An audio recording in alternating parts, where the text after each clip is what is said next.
Welcome back to Mr. Orth's Flipped Classroom for Grammar. Today we're looking at nouns as both subjects and complements. Again, we've talked about direct and indirect objects and predicate nouns before, but now we're looking at these as only because they're nouns, not because of other purposes or reasons. But the steps you'll see are very similar. First definition, a complement is again a word that completes the meaning of a verb. Types of complements are predicate nouns for linking verbs, and direct objects and indirect objects for action verbs. How do we do it? Well, find the verb. When we do that, determine if it's a linking or an action verb. Next, we want to find all nouns in a sentence. Go ahead and underline them. Remember, the subject's going to answer who or what verb. So who or what the action verb, who or what linking verb. Doesn't matter. That's your simple subject. Go ahead and label that as SS.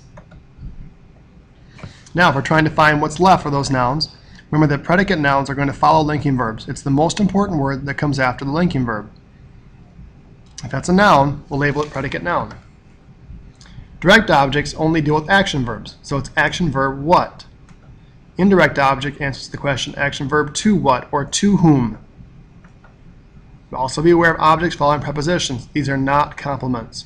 So if the object, the noun, comes after preposition, it's not a direct object, not an indirect object, and not a predicate noun.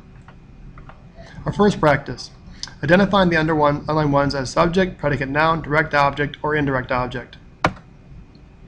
Rayford was the airline pilot, so we're trying to figure out what pilot is in this sentence. Well, first we figure out that was is a linking verb.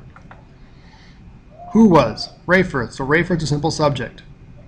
So we're looking for Rayford was what? What's the most important word that follows? Because it's following a linking verb. Find the word pilot.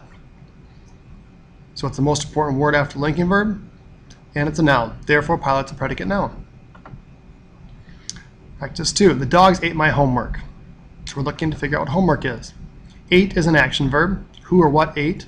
That's the dogs. There's a simple subject. The dogs ate what? Homework. Therefore, homework is the direct object receiving the eating action. Last practice, let's see it all at once. Stephanie we're trying to figure out. Well, we start with our steps. Wrote is an action verb. Who wrote? I did. That's a simple subject. I wrote what? I didn't write Stephanie. I wrote a letter. Letter is the direct object. I wrote to whom? I wrote to Stephanie. So Stephanie is the indirect object. This is review, but make sure you continue to follow your steps. Don't cheat them. When you do the practice, get as far as you can, mark it up, ask questions, and go forth. Good hunting.